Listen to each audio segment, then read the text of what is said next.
Shalom, shalom, Mishpachai. This is Yerdia checking in. And the last video, my wife scared the crap out of me, but we're going to get back started on this one. So I wanted to talk about atheism.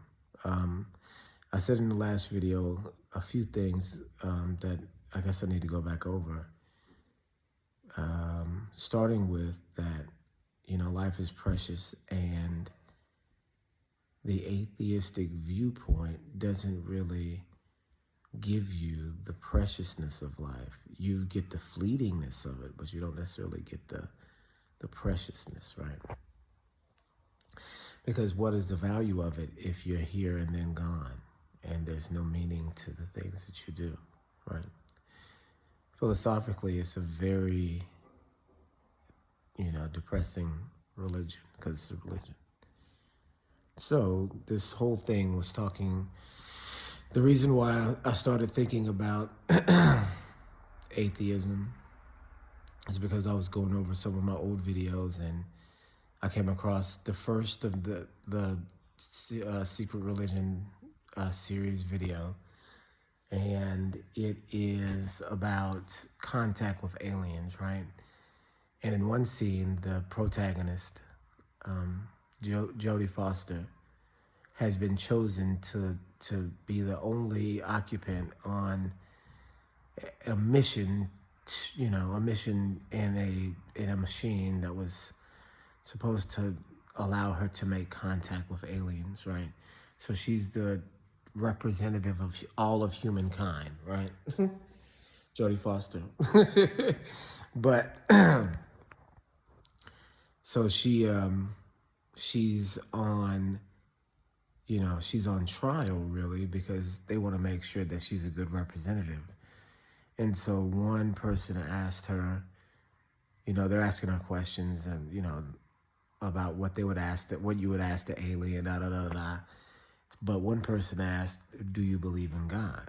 Right? And this is a scientist, so her answer is that there's no data either way. And, the panel who is there to discern whether or not she's qualified to go on this mission, they respond to that and say 99% of the people on the planet believe that there is a God.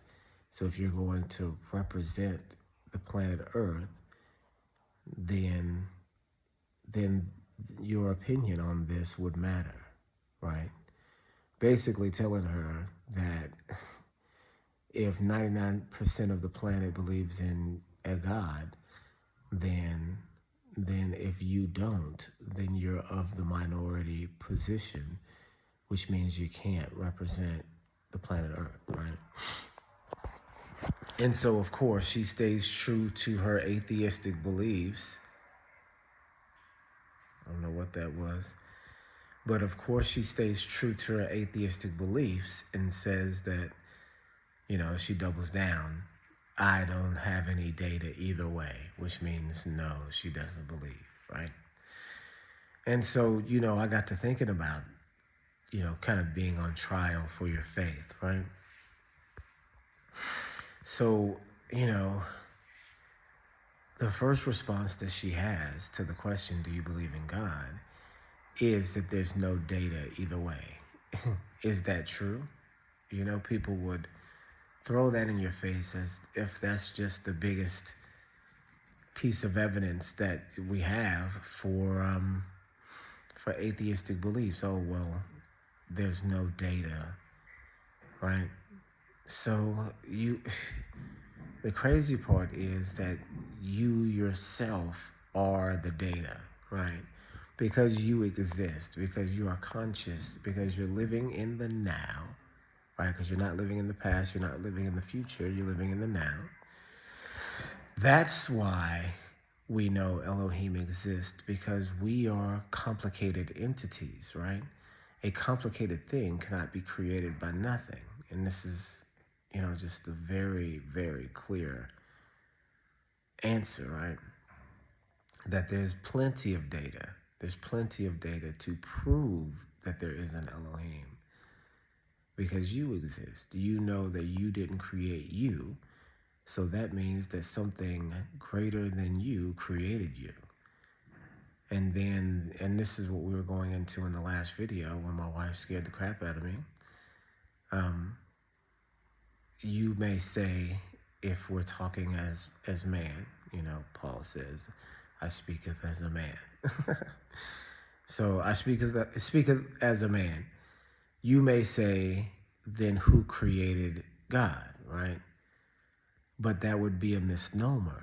It would be a complete misnomer, because you would then be assuming that because you're created, the thing that created you also needed to be created. So that's completely not, that does not have to be the case, right? Because you as a being are created, doesn't mean the thing that creates you needed to be created, right? Because you are created, you think things are all like you are. Things don't have to be that way. You can have something that wasn't created outside of you being created. In fact, it necessitates an infinite being, because you're made finite, right? Because if you're made with infinite materials and designated finite, that means that the thing that created you must be infinite. Does that make sense to you guys? So there has to be an infinite being that created the things that we see, because the things that we see have time limits, and they don't have to, right? They don't have to have time limits. In fact, the crazy thing about your body, I'm sorry, this is a lazy video. This is the laziest video I've ever done. It's probably not good, but the thing about your body that proves that we are who we are, and we're created to be that way. The thing about your body is that it doesn't have to die. Your body does not have to die. The materials that you're made with can go on and on and on and on. Your body actually dies because your body tells itself to die, right? Well, a lot of people don't know this, but you don't necessarily die of the injuries that you sustain. I mean, if you get your head blown off or anything like that, of course, right? But in the realm of the natural death, or the realm of the injured death, there is a process that your body undergoes in order to die, right? It's not when you just lose too much blood or anything like that. Well, I mean, that of course is the final option, the final step in that process, but it's not the blood loss that kills you. It's your cells. So your cells release a chemical, and that chemical tells the other cells around it to die, right? So if a cell is in critical condition and it feels that if it's about to die, it dies and then releases a death chemical that tells the cells around it, the other cells, okay, it's time to shut down and die, right? So you literally, and here's the Bible for you, you literally die from death. You literally die from death. You don't necessarily die from your injuries or from the illness or anything like that. You die from death. And that's just the most amazing thing. When I heard it back, when I was half an atheist myself, I didn't make that connection that, oh my gosh, the Bible talks about death as if it's the thing, right? As if it's an entity unto itself, right? Even, the serpent in the Garden of Eden, when Eve says that if she eats from that tree, she'll surely die. In Hebrew, it doesn't say surely die. It says die the death, right? It says die. Like it says the word death twice. I will die the death. If I eat this, I will die the death. As if it's a thing that overcomes you, right? Which it is. Which it absolutely is. And, the serpent, which is Satan, responds and says, you will not die the death, right? It says in the same way that she says, you will not die the death, but you will actually right? And so that is important because the Bible speaks about death in its own way, as if it's its own singular thing, right? And at the end of the world, death is dead. You see what I'm saying? Death dies. And so since we understand, even medically, what death is, then it's easy to see how in the end of the world, death dies, right? And that's an important concept to understand.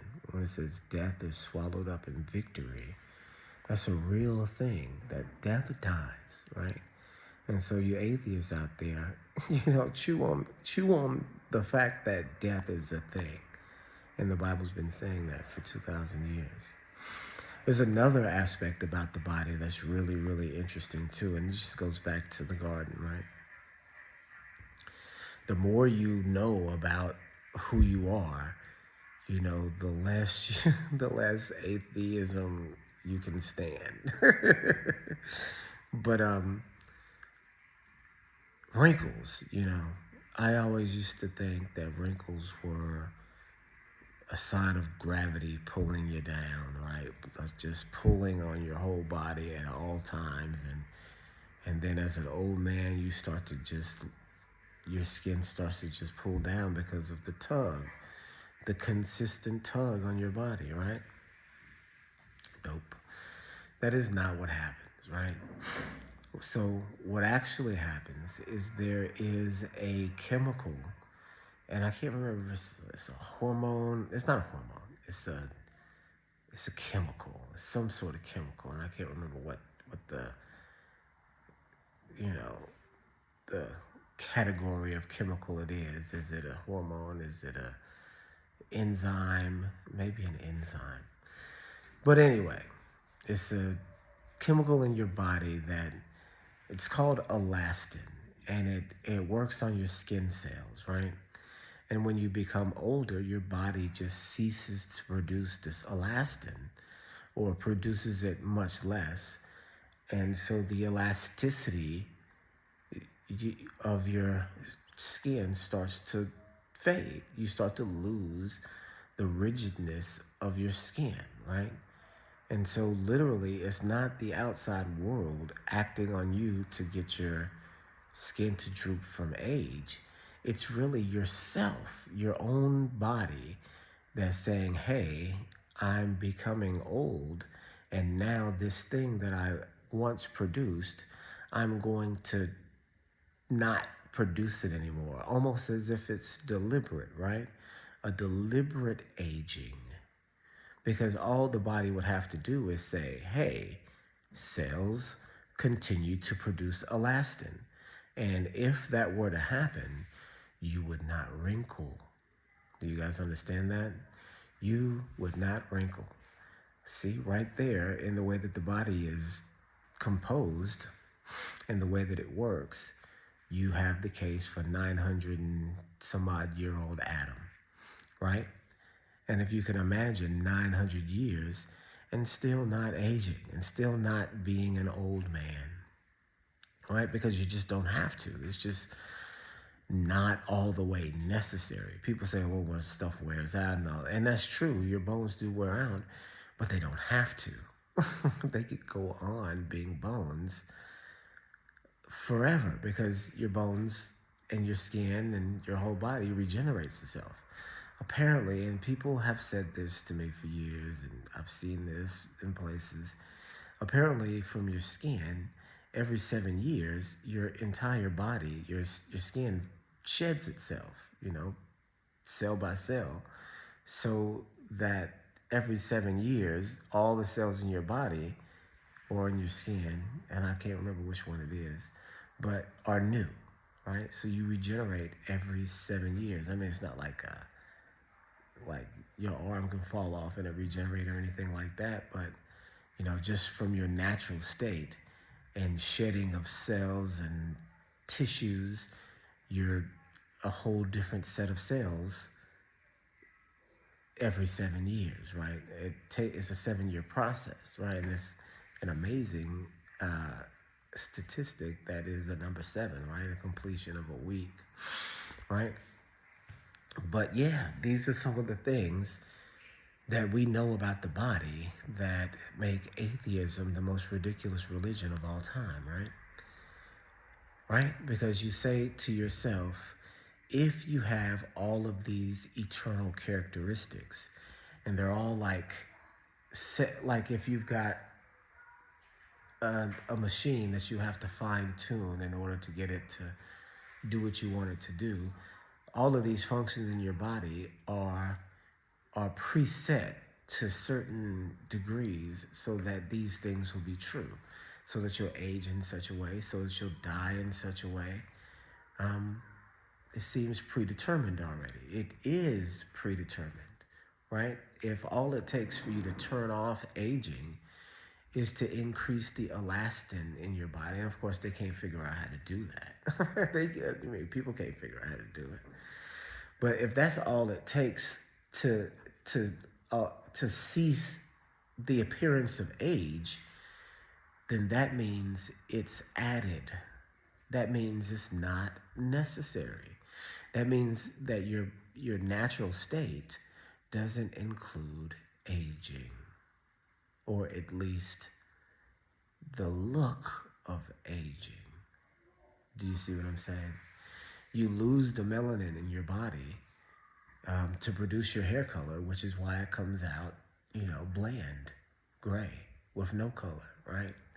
That's why it comes out bland, because you lose the color. You lose the color in it as you age, and that's what gray is. Can that be continued beyond, right? So if your whole body is just a chemical reaction, and your body stops producing these chemicals as you get older in age, you can see how that's fine-tuned to say, okay, well, just continue the process indefinitely. If you have to physically stop something from happening, then you can see how you have a stopper, right? You can see how you have somebody that actually set the knobs and put the parameters in place. And it's very easy to see that. This is what I mean. The more you know, the less atheism is a plausible position, right? The more you know, the less atheism is a plausible position, right? And so look at it in terms of space and aliens. I guess this is one of my favorite topics, is talking about space, aliens, and all that. They're fake, right? It turns out there's no space. It turns out there's no aliens. They're demons. Turns out the more you know, the more you can't be an atheist, right? Because when you didn't know, when you believed in space, you had to wonder, like I wondered as a kid, hey, if there's a billion light years of space that we can see, where's God? God appears to be absent, right? And this is where you get the reason for the scientific push and belief structure, because you're looking at heaven minus God, minus Elohim, right? That's what that's what atheism teaches, right? This is the real reason behind, the structure of the earth. Huge conspiracy on is the earth flat or is it round, right? The reason why people have been pushing that it's round is because this round model negates Elohim. It pushes Elohim billions of light years beyond the space that you supposedly see, right? This is the reason behind the religion. It's a religion that eliminates Elohim. And once you know that space isn't real, once you know that we never did go to the moon, once you know that the speed of light cannot be measured, therefore you can't tell distances with the speed of light, Therefore, every distance in the universe is incorrect. Once you know these things, once you know that the speed of light is an assumption, and when they assume the speed of something and then use that speed to calculate the distance between everything you see in the sky, and the initial method by which that is done is an estimation, then you have to understand every distance in the universe is estimated with an estimation, therefore it's wrong. Therefore it can't be correct. It can't be, right? You don't, if you say, okay, we are measuring the distance between, here and that light bulb, but we're measuring it with a measuring rod that we don't know how long it is. You see what I'm saying? Then how can you get the actual accurate distances? You can't. You have to make something up. It's just that people believe this 300 and what is it? Is it 300,000 meters a second? 186,000 miles an hour a second is the, is the mythical, the mythical speed of light, right? And then you're using that number to calculate the distance. It's just insane. It's insanity, right? And once you figure that out, then, the need for atheism ceases to exist, because now you have the actual state of the world, which is not a planet, but a planetarium, right? Not a floating rock, but a floating rock on water. And we'll go ahead and call it quits on this one. Yes? Yeah, hold on 1 second. Making a video? Yeah, give me 5 seconds, because I'm just about to say goodbye. Shalom, shalom.